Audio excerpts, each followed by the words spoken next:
A phrase that we've probably heard all of our lives is all men are created equal. You can find this phrase in the Declaration of Independence. But if it were being written today, I'm sure it would probably say all people are created equal. It's a foundational principle of our society. Now, some may say that it's not true, that we're not all created equal in terms of social status or ability or intelligence or opportunity. And that may be the case, but there is one way in which we are all created equal. We all live by the same clock. We all have access to the same amount of time each and every day of our lives. You, me, the President of the United States, we all have 1,440 minutes to invest in every day. And what we do with those 1,440 minutes determines what our lives will become. Tonight we're continuing in our series on the what ifs in Scripture. We've been looking at what it would be like if we made significant changes in key areas of our lives. We've talked about forgiving others, changing your thoughts, changing the way you talk, getting rid of worry. And tonight I want us to look at taking control of your life, which means taking control of your time.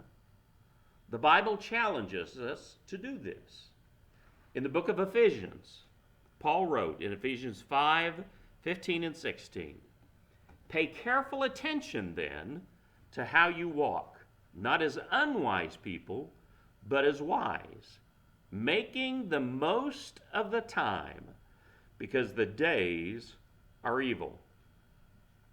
So I want to take a little bit of time this evening to see exactly what we can learn.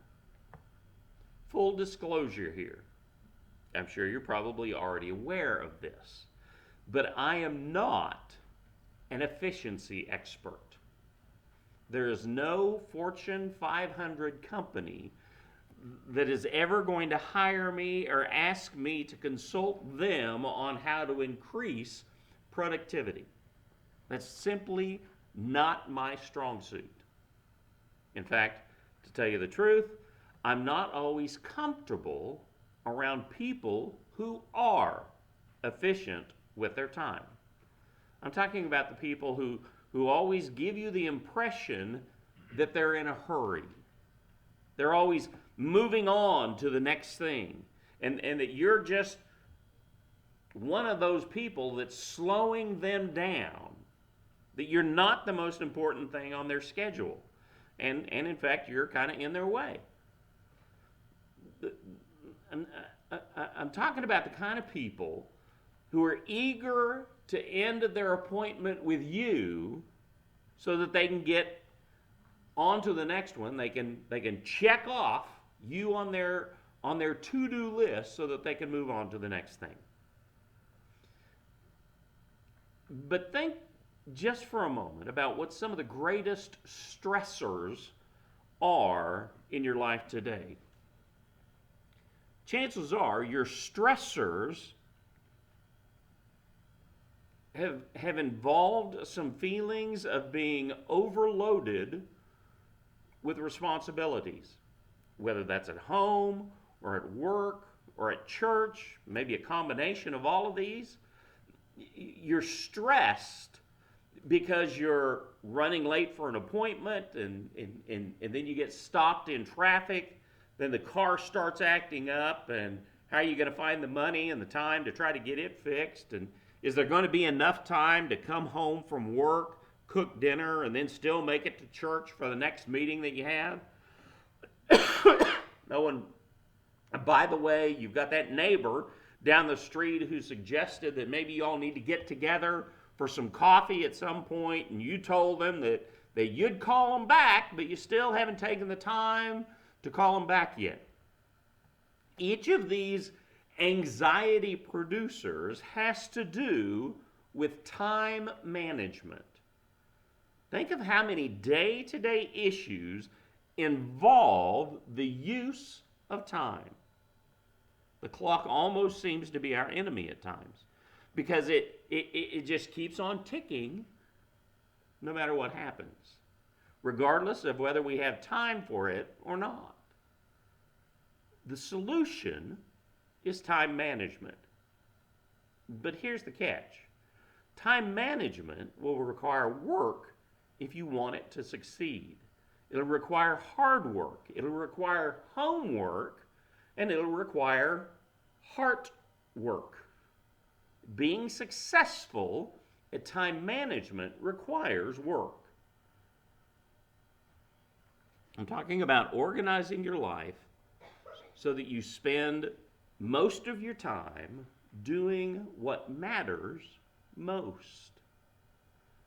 In tonight's message, I want to talk about 5 key principles of time management.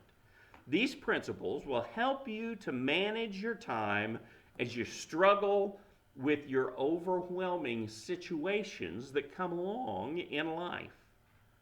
And getting a handle on them will go a long way in helping your life to get more organized. So let me give you 5 guiding principles of time management. Here's number 1. Set priorities. You cannot be effective in time management unless you set priorities. I would imagine most of you have heard the illustration of the physics teacher who gave his students a wide mouth jar, mason jar.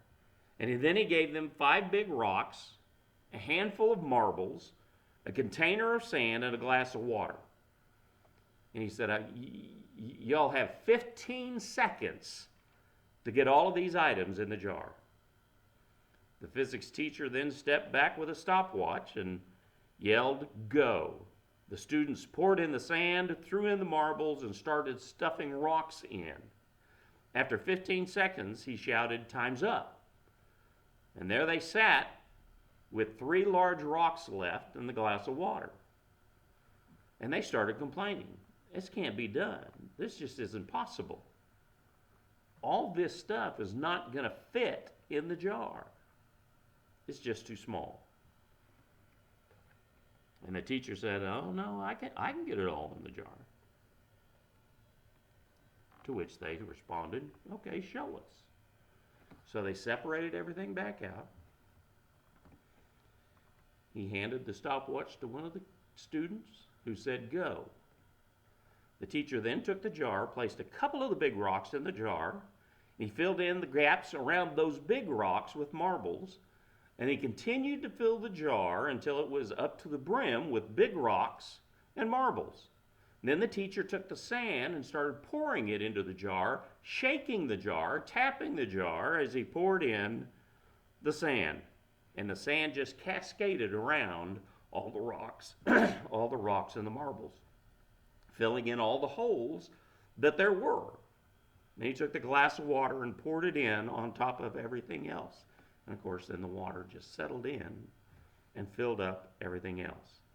And everything fit perfectly. He then said, "It all fits, but it depends on the order that you put them in the jar." That is a matter of setting priorities. When you set priorities, you can then make things happen correctly.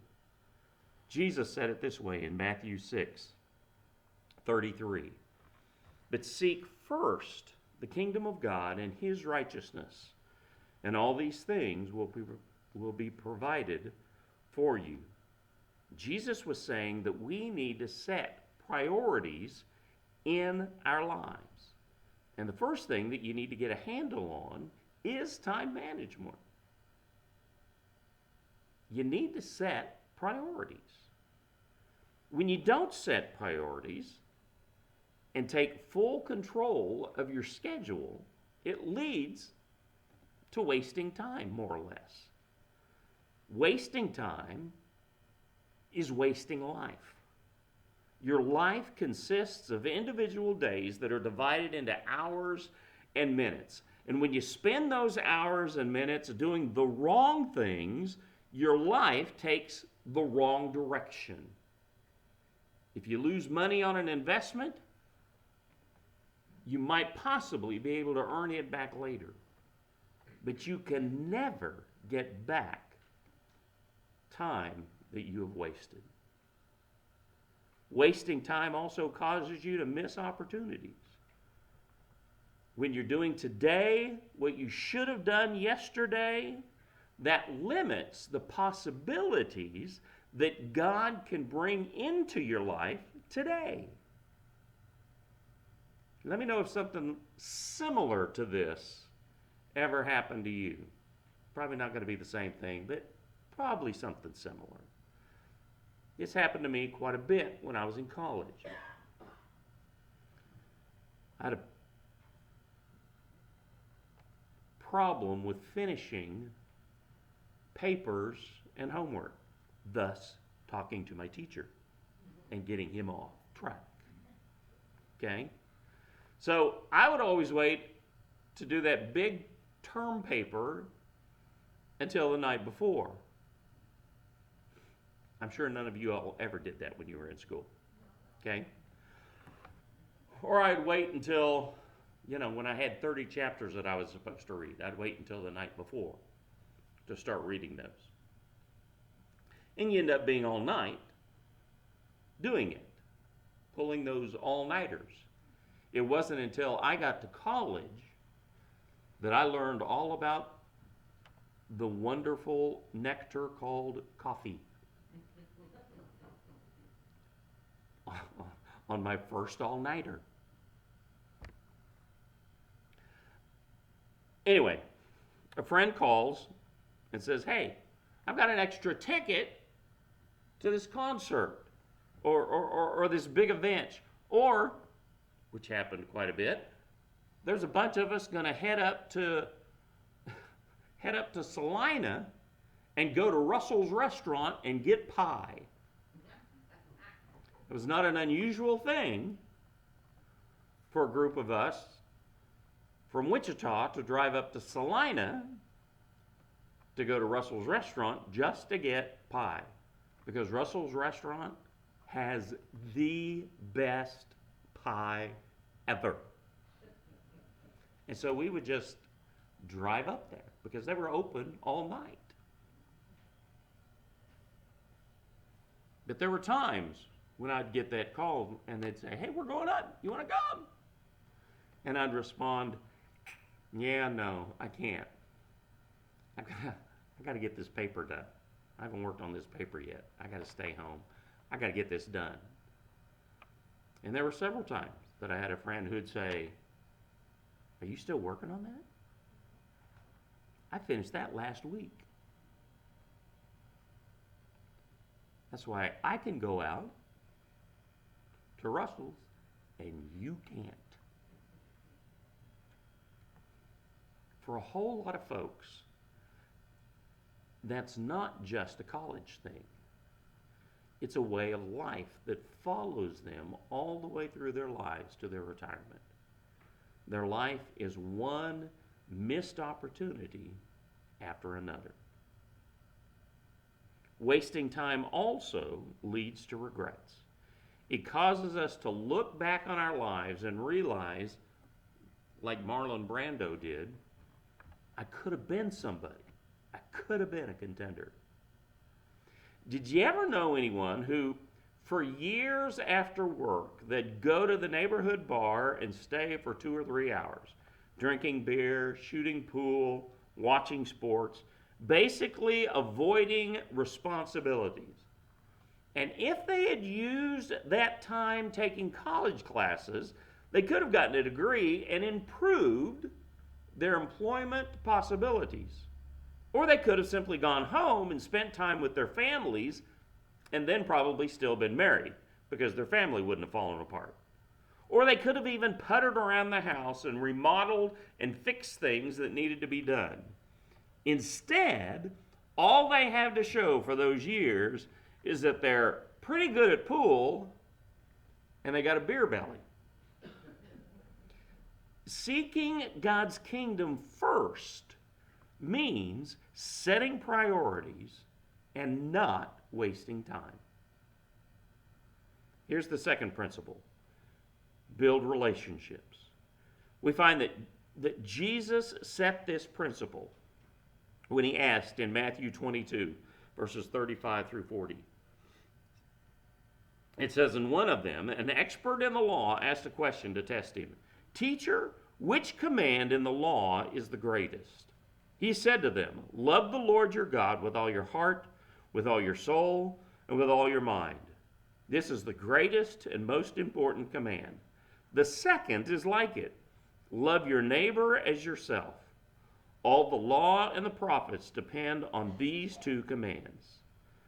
In this very short statement, Jesus tells us that there are two relationships that are vital: our relationship with our Heavenly Father and our relationship with other people. Now, why would he tell us that relationships are the most important things? It's because all the stuff, all of our material possessions will disappear, but our relationships will last. The money, the job, the possessions, the toys, all that stuff will all be gone in the end. But your relationship with God will last forever. In fact, it's going to depend on where you end up spending eternity. That's what it's based on, is your relationship with God. Therefore, your relationship with God is of vital importance. If you do anything else in this life, take the time to build your relationship with God. The third element of good time management is take time to plan. You've probably heard the saying, you need to hope for the best, but plan for the worst. There's probably quite a bit of wisdom in that statement. Jesus talked about planning in Luke 14 when he said this: "For which of you, wanting to build a tower, doesn't first sit down and calculate the cost to see if he has enough to complete it? Otherwise, after he has laid the foundation and cannot finish it, all the onlookers will begin to make fun of him, saying, 'This man started to build and wasn't able to finish.'" Now, let me ask you a question. How many of you planned to be here tonight? Woohoo! Quite a bit of you. Well, guess what? I did too. In fact, I even came tonight prepared to bring a message. I knew that last week, as I left here, that I was planning to return this week and bring another message. I also knew that someone here tonight would expect me to bring a message. So you know what I did? I planned for it. I prepared my sermon. I wrote it out. I went over it, tried to make it actually make sense. Not only to me, but to you. But all that doesn't just happen. It comes with work, and it comes with planning. I'm thinking that I'll probably have one more sermon in this series. Won't be next week, because next week we have our ministry celebration meeting. But the week after that, I'll finish up. I'm thinking that I'll probably finish up this little sermon series. And I'm looking at what if I made the world a better place? Just kind of wrap it all up with that. And I'm already praying about and thinking about and trying to plan what the next sermon series what I'm going to preach about next is going to be. Because let's face it, you all don't want to come here and listen to a sermon that hasn't been prepared or planned for, especially from me. Planning can also help you with your family life. You know that each year, birthdays come around, holidays come around. We all have our family traditions. We plan for them and we prepare for them. Proverbs tells us in Proverbs 21:5. Now this is in the Message version of the Bible. It says, "Careful planning puts you ahead in the long run. Hurry and scurry puts you further behind." Growing up in a single parent family wasn't always easy financially for my mother or for us as kids. We didn't necessarily know that much, but we learned that. But there was one year that my mom decided that she was going to get a jump on the Christmas season. And she was going to start buying Christmas gifts early. Like she wanted to have it all done way early. So she started buying gifts for us at the beginning of the year for the next Christmas. That way, when it came right down to the end, she had everything purchased. And she got it all done by July of that year. My two brothers and I had no idea that she was doing this, that she had done this. Otherwise, we would have been snooping around and trying to find everything that was already bought. But we didn't, because we didn't know she was doing any of that. Christmas came and went, and we had a nice Christmas. Then in February, Mom brought us all together in the family room, and she had a couple of trash bags in front of her. And she explained what she had done this past year, and then told us that when December came, she had forgotten about all the gifts that she had already purchased. And so what she had in the bags were the gifts that she had purchased for us that past Christmas, and had totally forgotten about because she hid them too well. And just simply forgot that she had already purchased all of that stuff. So we ended up getting to have basically another Christmas in February. And she told us, I probably would have just tried to keep these until the next year, but there was a lot of it that was closed, and she knew that wasn't going to fit us by the time the next year came around. So she planned well. Her follow-through lacked a little bit, but she planned it out. She tried to plan all of that out. And then she just simply forgot about her planning. But if you want to use your time wisely, you need to plan ahead. Fourthly, you need to take time to organize. I can't begin to tell you how much time I've spent looking for things that I've misplaced. And I know some of you all are thinking, yeah, we've seen your office. And garage. But one of the things that really bothers me is when I'm working on something at home, I lay a part or a tool down, and then I can't find it. And the problem is that I haven't moved, like more than a few feet the whole time. So I know that it's not like way over there. It's got to be right around me somewhere. And I still can't find it.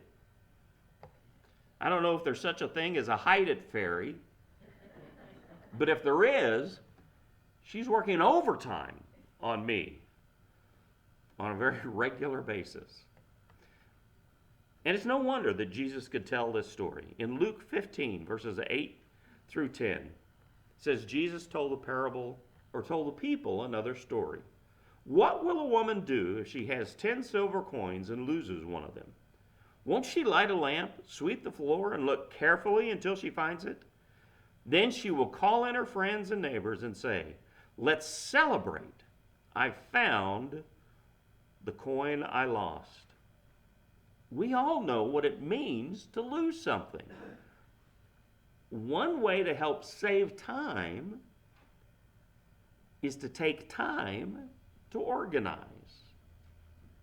A couple of weeks ago, I was looking for something on my computer. I hadn't opened it for a couple of months. It's something I had worked on months ago and thought, oh, I don't need this anymore. And I had labeled it and stuck it someplace in a file folder. The problem was that I put it in a file folder where I thought, there's no way I would have stuck it in there. And I probably spent 45 minutes looking for this thing because I didn't remember what I had named it, and I didn't remember what folder I'd put it in on my computer.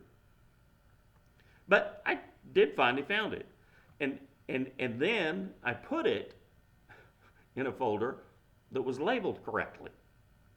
Okay, so that then I could go back and find it again when I needed to. But there have been things that I have misplaced and I've never found. But I know that if I organize things, if I take the time to organize things, to label things, to group similar things together, 9 times out of 10, it's going to help me save time. And then here's the 5th principle. Learn to be flexible. It's a very key principle. The reason I say this is because no matter how much you plan, no matter how much you organize, no matter how much you prioritize, things can happen which change everything. There are events in life that can happen quickly, in an instant, that can change our lives forever. Someone once told me that there should be another beatitude that goes like this: blessed are the flexible, for they are not easily broken. In my studies, when I was in college, I've got a degree in church music. And in all of those studies, we had to study different denominations and some different religions from the past, a part of that church history kind of stuff. And in studying, I found that the Puritans would make these very elaborate plans. They would outline their lives and plan out what they hoped to do. They had to have spent hours setting priorities, planning, setting goals for their lives. But one thing that they did, which really impressed me, was at the end of all of their planning, everything that they would write out, these elaborate plans, in all of it, at the very end, it would say, God willing. And that's the bottom line, isn't it? God willing. As we plan, it's still God who's in control. And we can never forget that fact. So in all of our plans, we need to stay flexible because God may decide to do something different. I found this poem by Douglas Mallock. It's called, If I Could Just Get Organized. There may be nothing wrong with you, the way you live, the work you do, but I can very plainly see exactly what is wrong with me. It isn't that I'm indolent or dodging duty by intent. I work as hard as anyone, and yet I get so little done. The morning goes, the noon is here. Before I know, the night is near. And all around me I regret are things I haven't finished yet. If I could just get organized, I oftentimes have realized not all that matters is the man must also have a plan. With you, there may be nothing wrong, but here's my trouble right along. I do the things that don't amount to very much of no account, that really seem important though, and let a lot of matters go. I nibble this, I nibble that, but never finish what I'm at. I work as hard as anyone, and yet I get so little done. I do so much, you'd be surprised, if I could just get organized. Time management really is just a matter of organizing your life so that you spend most of your time doing what matters the most to you. And the way you do this is to start building routines into your daily life so that you can make sure that the most important things are covered every day. Set your priorities. Focus on your relationships. Take time to plan and to organize.